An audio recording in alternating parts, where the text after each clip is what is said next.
Rapterra is the new for 2025 wing coaster at King's Dominion, but this is no ordinary wing coaster from Bolliger Mabillard. This is a launched model that sprawls its way through the Jungle X-Pedition area. This ride major shoes to fill as a replacement for the park's beloved Volcano the Blast Coaster. Is it as good as its predecessor, or does it fall short? Find out in this review. Volcano the Blast Coaster opened in 1998. This was a prototype launched inverted coaster from Intamin. The ride would use LIM motors to propel the trains out of a volcano. The concept was incredibly cool, but the ride was extremely problematic from day one. The ride originally opened with just one LIM launch. This required so much power that King's Dominion needed to build a separate substation just for Volcano.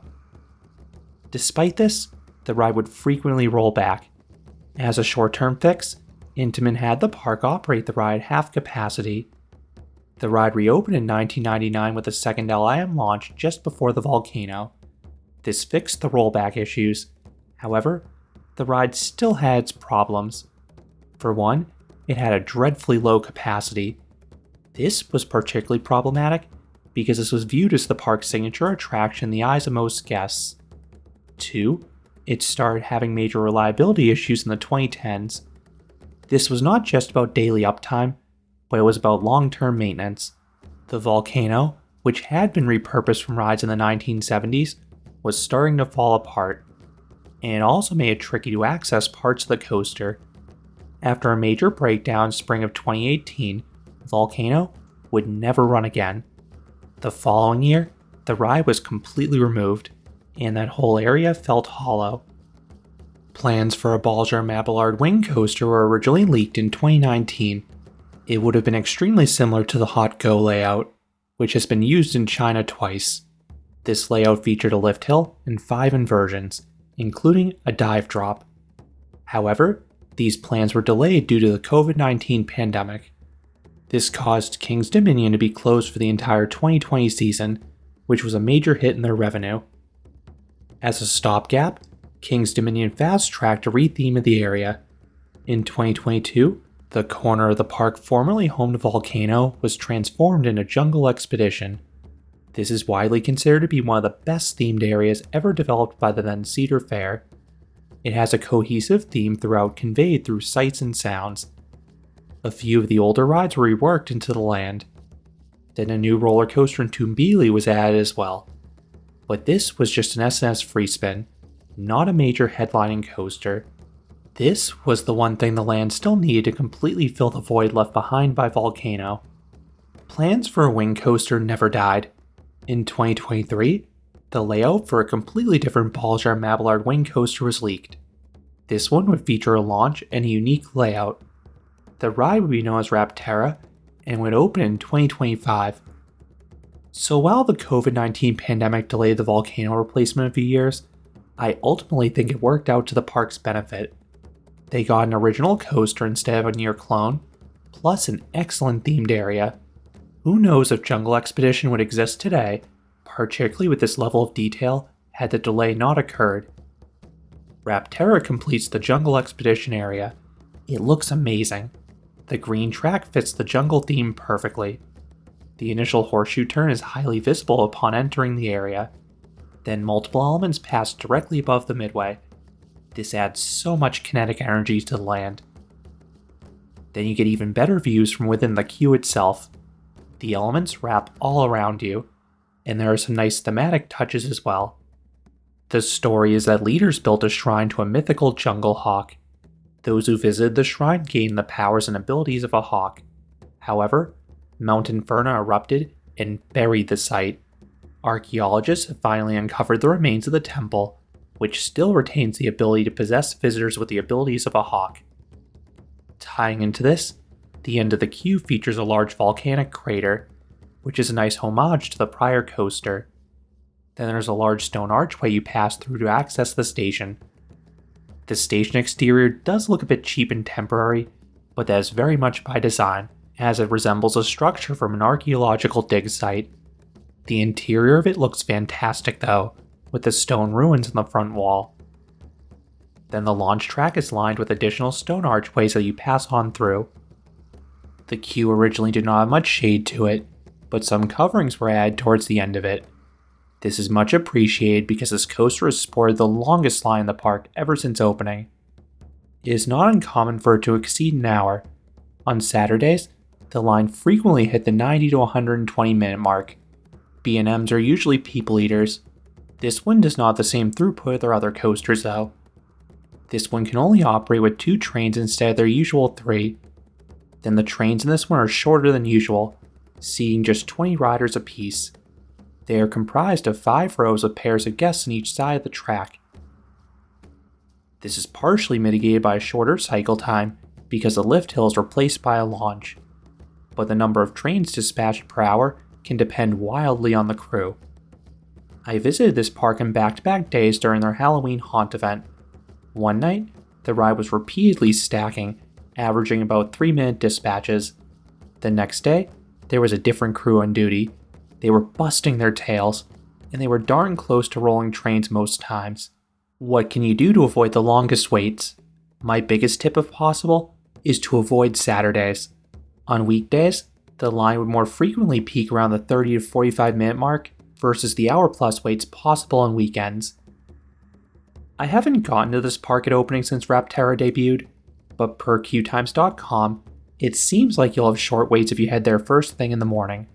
Alternatively, head here during the final hour of the day. Even on a haunt Saturday that was one of the busiest days of the year, this ride turned into a near walk-on at the end of the night. If you visit on a particularly busy day, this coaster is included on the park's paid fast lane skip the line service. You bypass all the outdoor switchbacks and go straight to the temple. In my experience, it was a 10 to 15 minute wait from this point.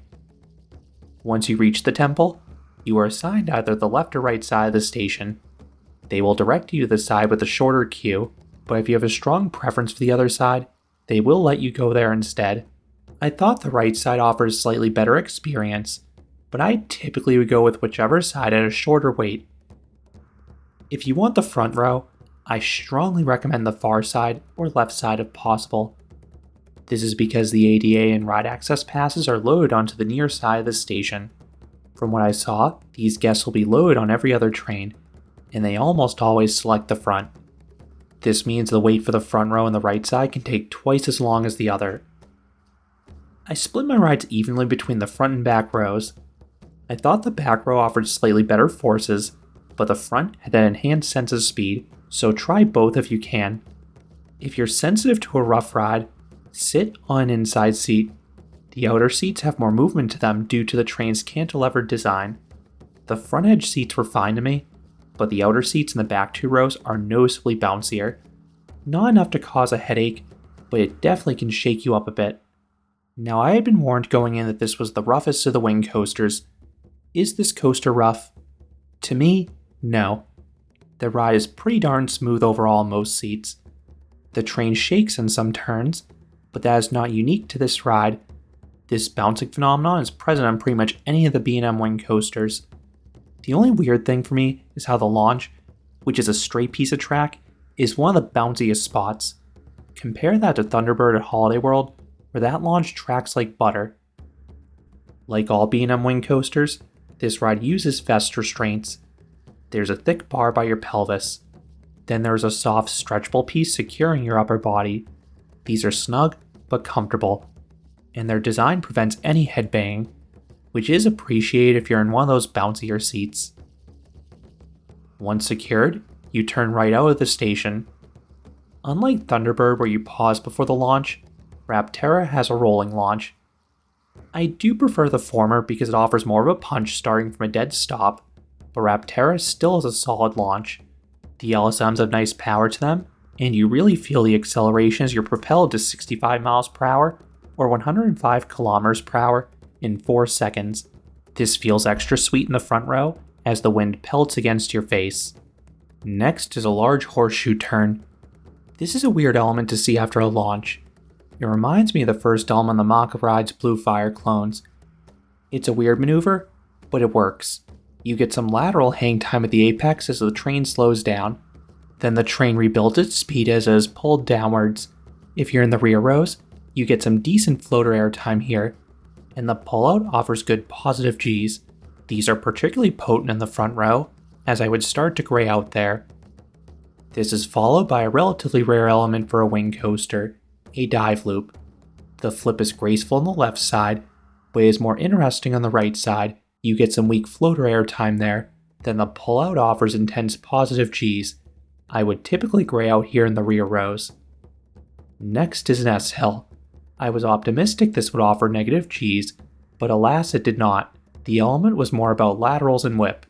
You get solid laterals into the element on the front right. The front left gets some whip instead. Then the back row on both sides offers nice pull in the descent. This is followed by a quick turn over the midway offering okay positive Gs. This leads into the sideways bank drop. This offers weak floater airtime for all, but is most impactful on the back right because you're positioned higher on the element. You then careen through a corkscrew. While you move through it at a good clip, it is so elongated that it offers forces more akin to a 0G roll. You get fun floater airtime across the train. You then bank left and navigate a bunny hill over the queue line. I wasn't expecting much from this, but it offers surprisingly sustained negative Gs, especially in those back rows. The magnitude is decent floater, but it lasts so long despite the hill's modest size. You then have your third and final inversion. A heartline roll has been nicknamed the Raptor roll. This is similar to those sluggish barrel rolls found on so many wing coasters, and I love these elements. This one offers excellent hang time as you slowly rotate 360 degrees. The train that has one last rightward turn with some light Gs, and then you hit the brakes. You then return to the station, ending the 3,086 foot, or 941 meter long coaster. I already touched on the smoothness, but what about the pacing? This may be the best paced B&M wing coaster. Whereas a lot of the other ones have a large proportion of slower maneuvers, Rapterra sticks closer to the ground and focuses more on speed. It starts with that launch, then the train charges through most of the elements. The few times you slow down are deliberate to offer some hang time. What would I rate Rapterra? I would give this coaster an 8 out of 10. This is a great ride. It is a full package that fits in a Jungle X-Pedition like a glove. I love the sustained speed and pacing. The individual elements are all decent to good, but it's more about the mix and sequencing that stands out to me. I love how well-rounded this ride is. The biggest con in my opinion is that some of the back edge seats have a bounce, but you can avoid those seats easy enough because you choose your own row freely. Most seats are smooth enough. Is this better than Volcano? For me, no, but it was much closer than I anticipated. This definitely is a worthy successor, and based on what I saw, this may be the new fan favorite at the park. I think coaster enthusiasts such as myself will still prefer the breakneck intensity of Pantherian, or the endless barrage of airtime and twisted timbers, but Rapterra is a crowd-pleasing and delightfully flowy ride. Those are my thoughts on Rapterra at King's Dominion. What do you think about this coaster? Is this a worthy successor to Volcano? Let me know down in the comments. If you enjoyed this review, I would appreciate it if you gave this video a like, and you consider subscribing, because there'll be a lot more roller coaster and amusement park videos here at Canopy Coaster. Thanks for watching.